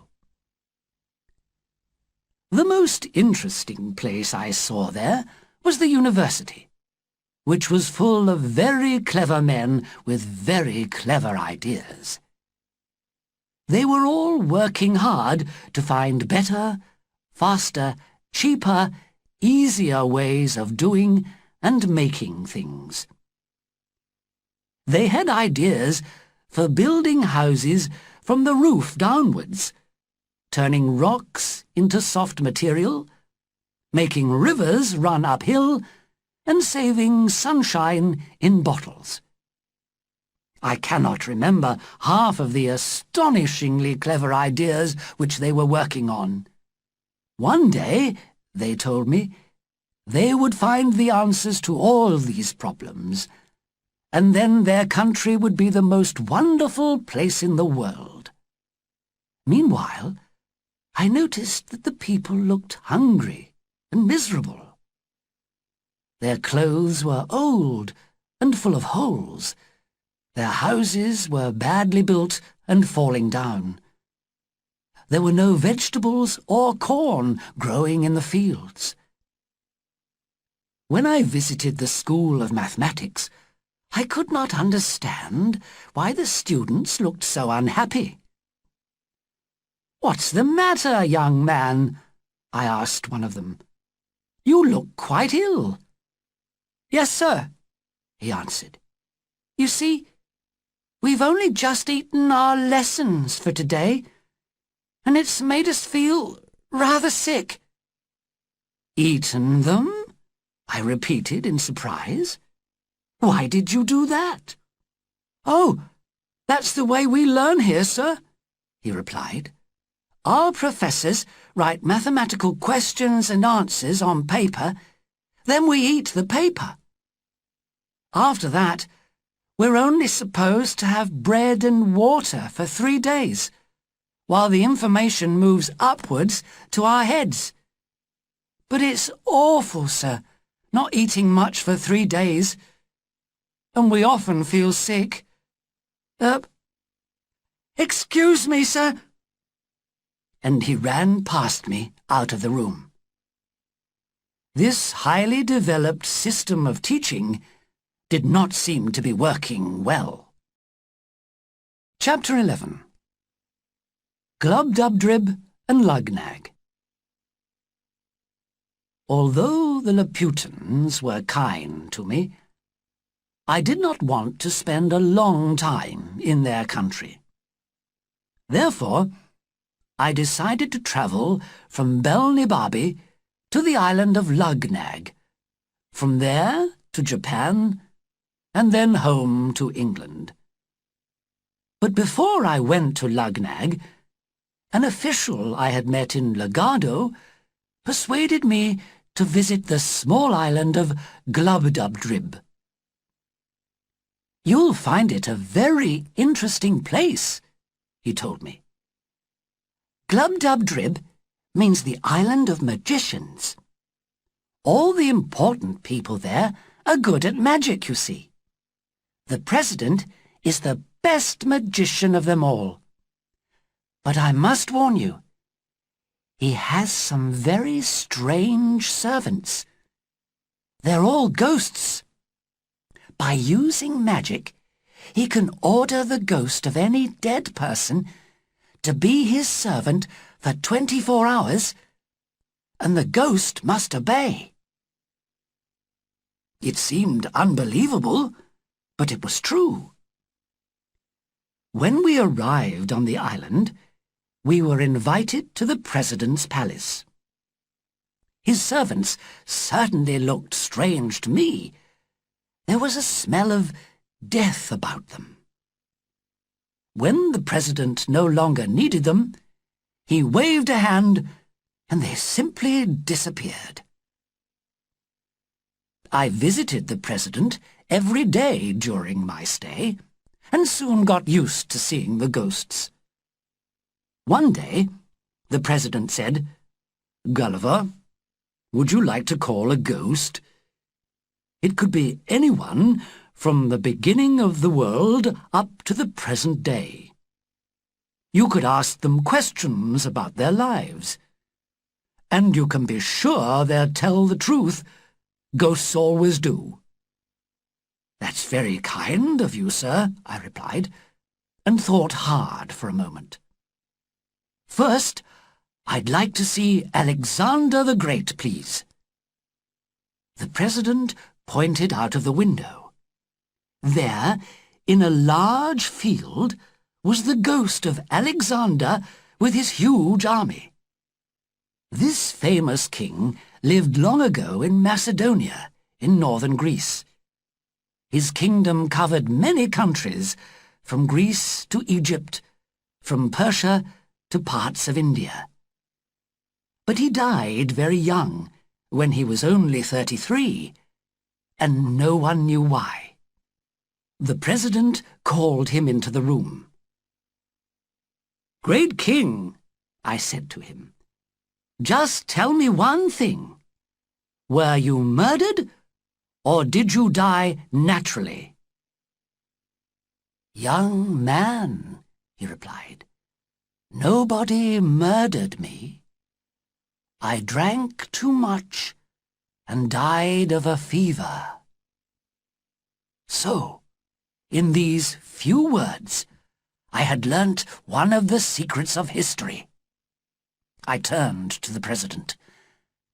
"And now, may we see Julius Caesar and Brutus?" The two Romans took Alexander's place.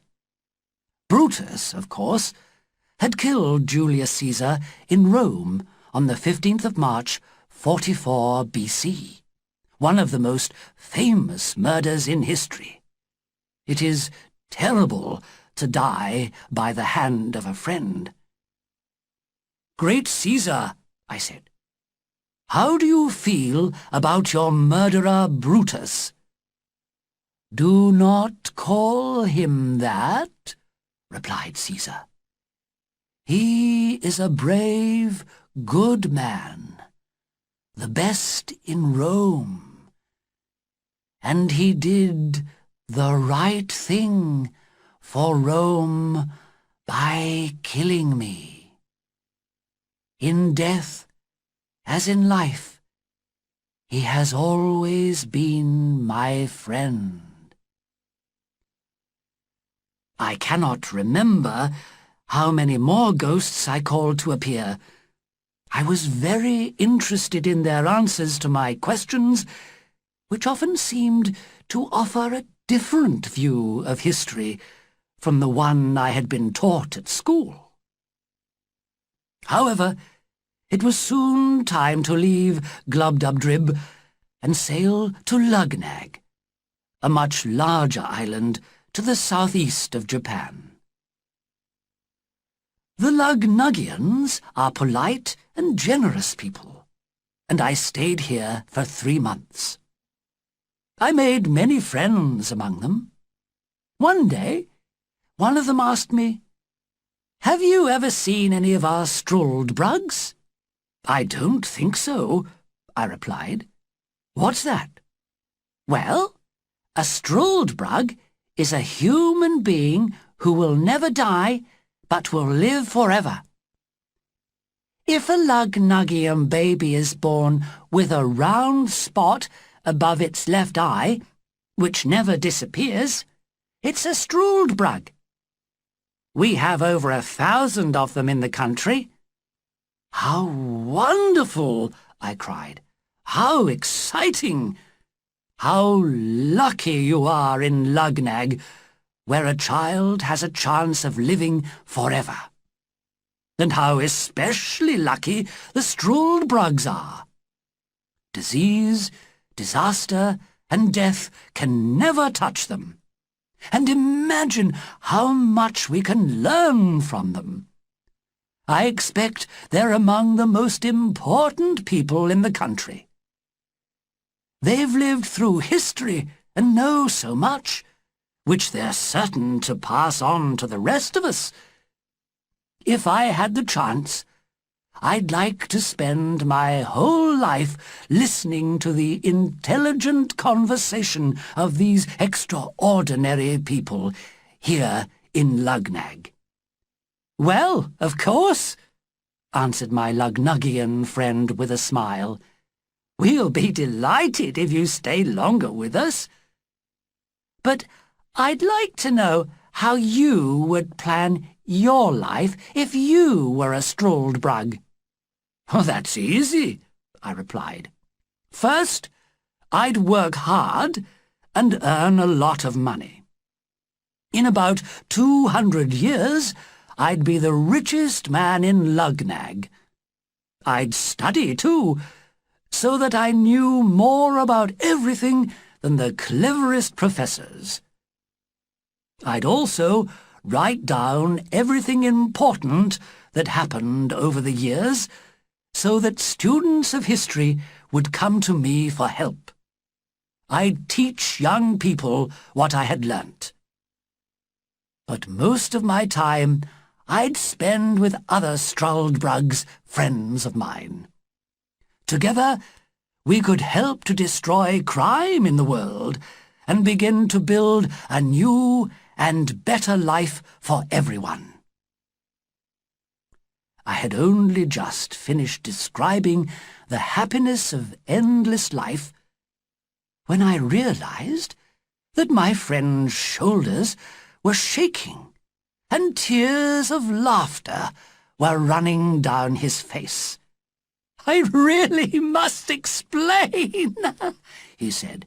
"You see, you've made a very understandable mistake.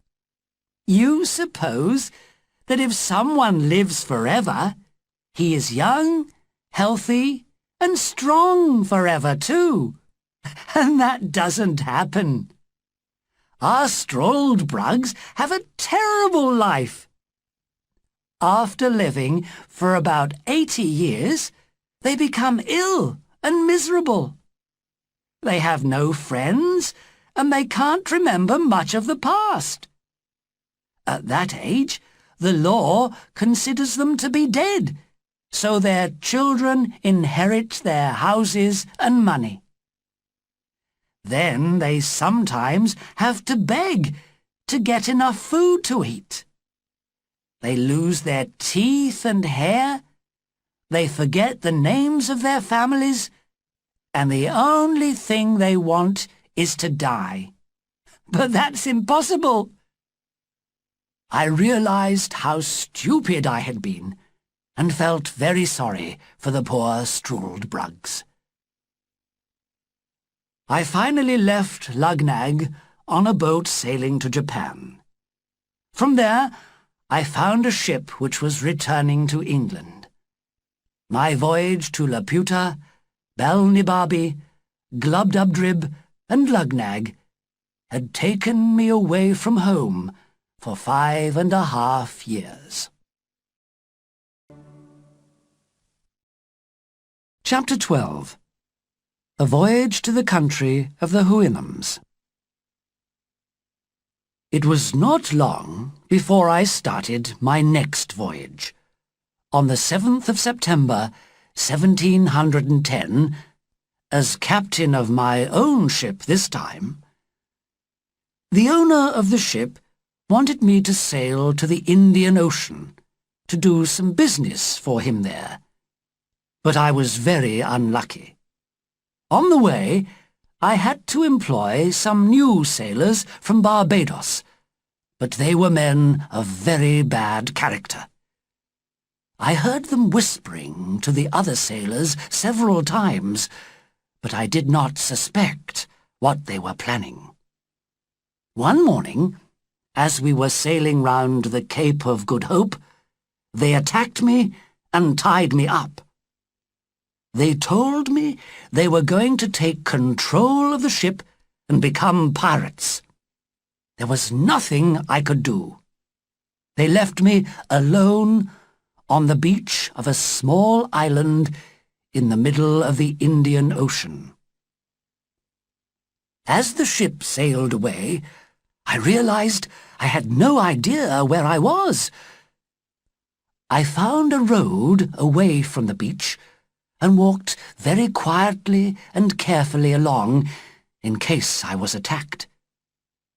Several strange-looking animals were lying in a field, and some were sitting in a tree. Their heads and chests were covered in hair, and they had beards as well. They walked sometimes on 2 and sometimes on 4 legs, and could climb trees. They were certainly the ugliest animals I had ever seen in all my travels. When I met one of these creatures on the road, his face showed great surprise, and he lifted a foot high in the air. I did not know if he was going to attack me or not, but I hit him hard with the side of my sword. He screamed so loudly that all the other animals ran to help him. There were about 40 of them around me. I kept them away by waving my sword in the air, but their wild cries frightened me, and the horrible smell from their bodies made me feel sick. Suddenly, they all ran away. I noticed that a horse was coming along the road, so I supposed the animals were afraid of him. The horse stopped when he saw me, and seemed very surprised. He neighed several times in a very intelligent, gentle way, and I almost wondered if he was speaking in his own language. When another horse came along, the 2 horses walked up and down together while neighing to each other.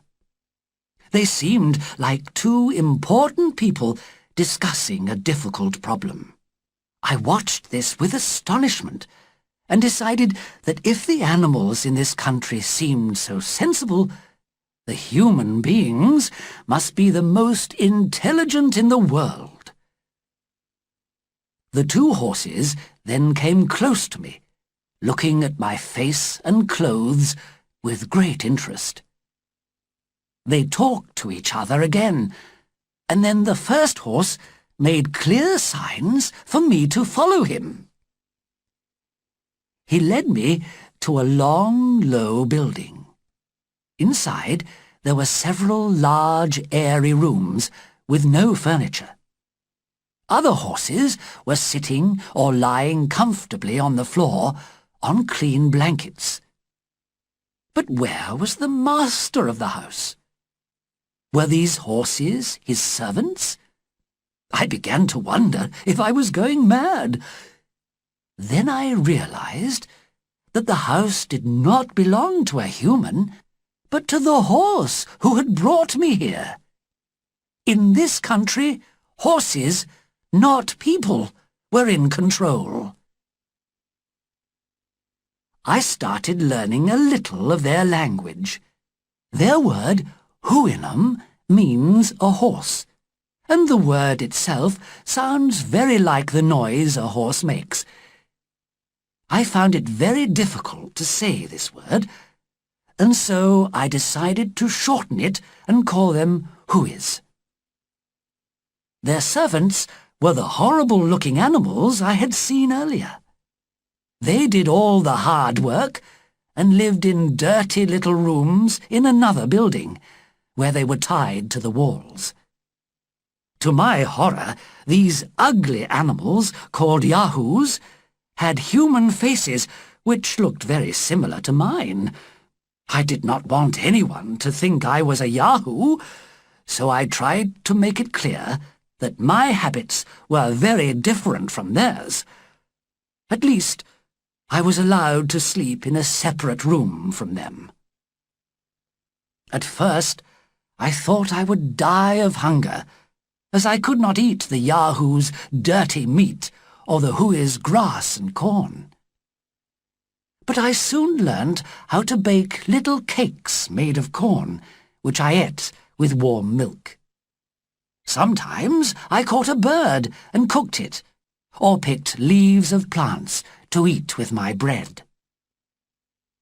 My Hui master was very interested in me, and as soon as I could speak the language, he asked me to explain where I had come from.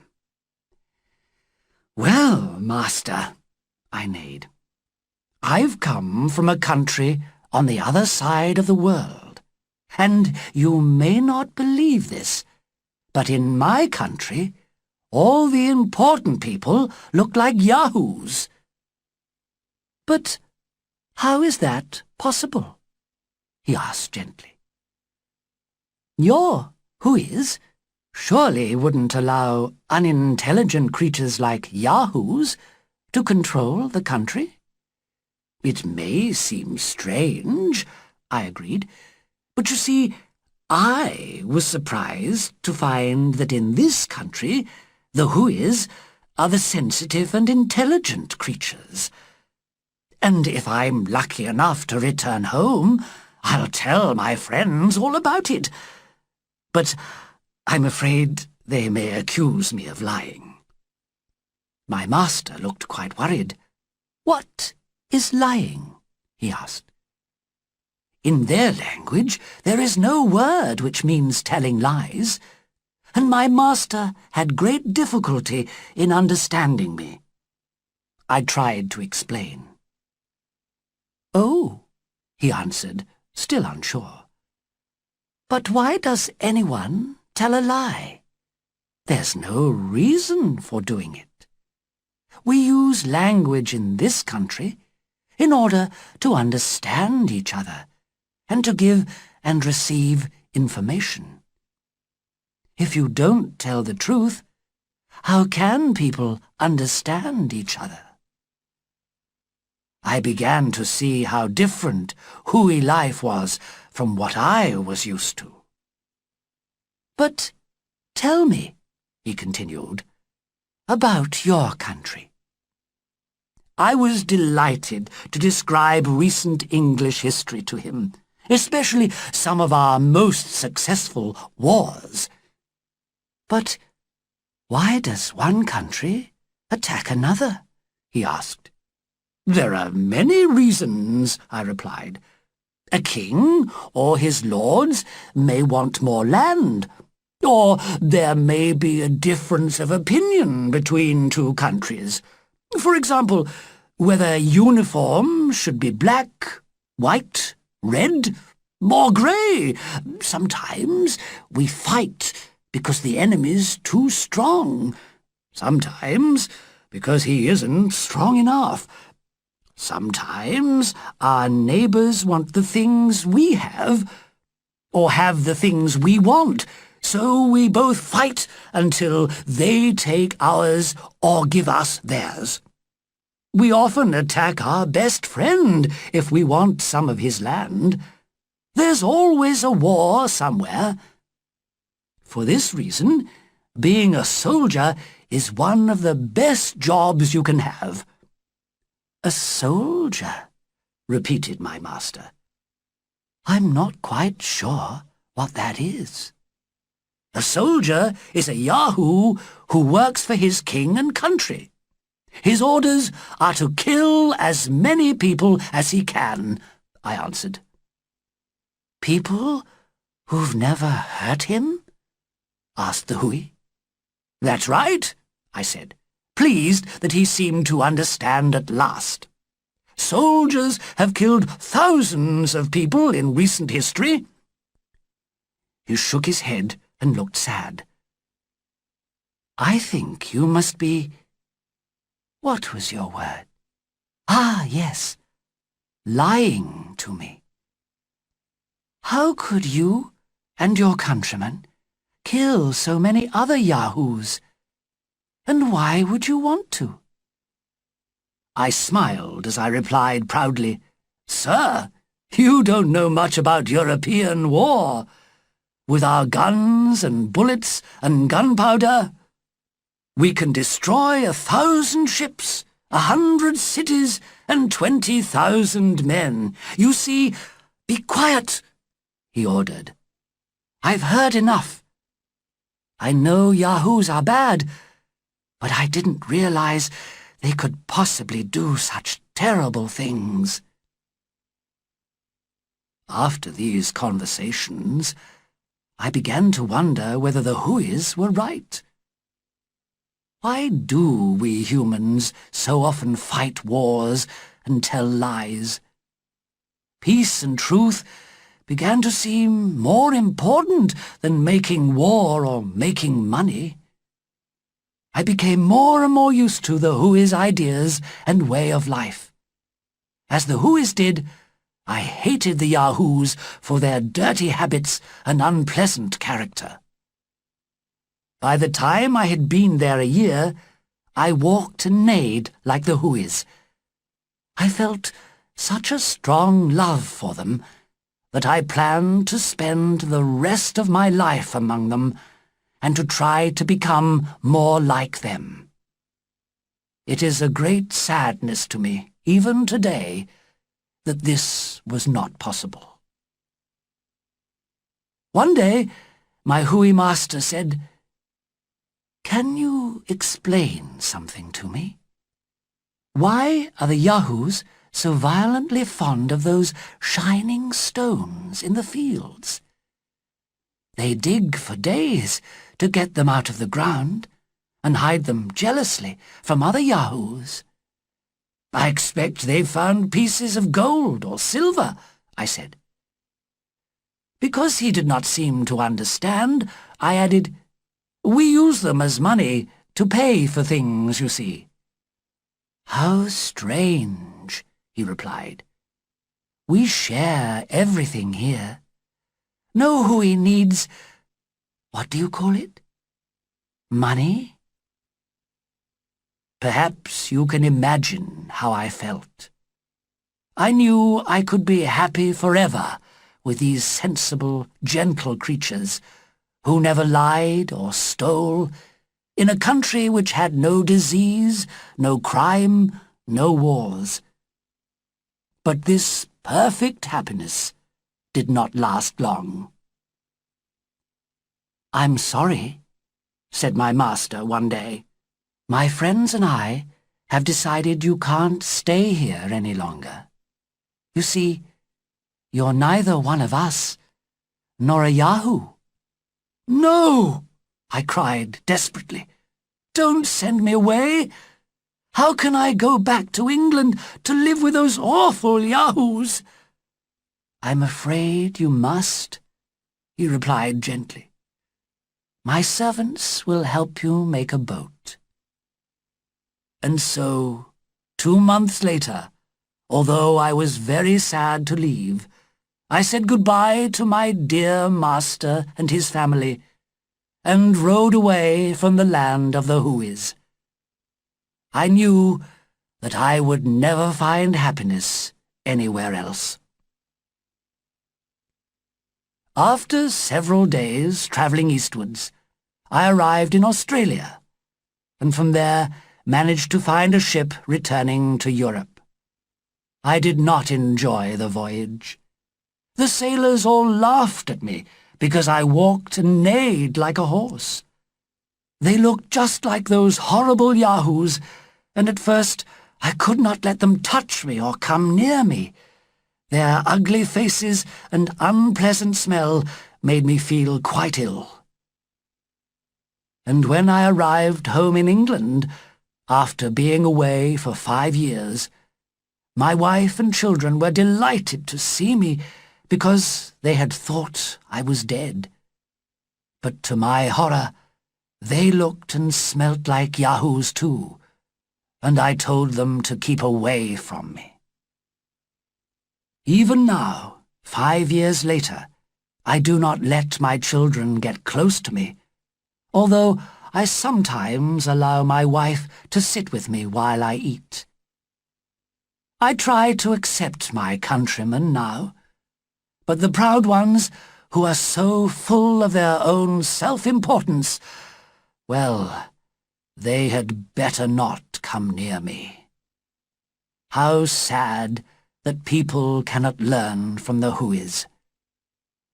I was hoping that perhaps human beings would change their ways after reading the stories of my life with the Hoois. But they accuse me of lying in my book. And now I realize that people still lie, steal, and fight, just as they have always done, and probably will always do. I will say no more. Clearly, there is no hope for human beings. I was stupid to think that I could bring reason and truth into their lives and thoughts. Humans are all Yahoos, and Yahoos they will remain.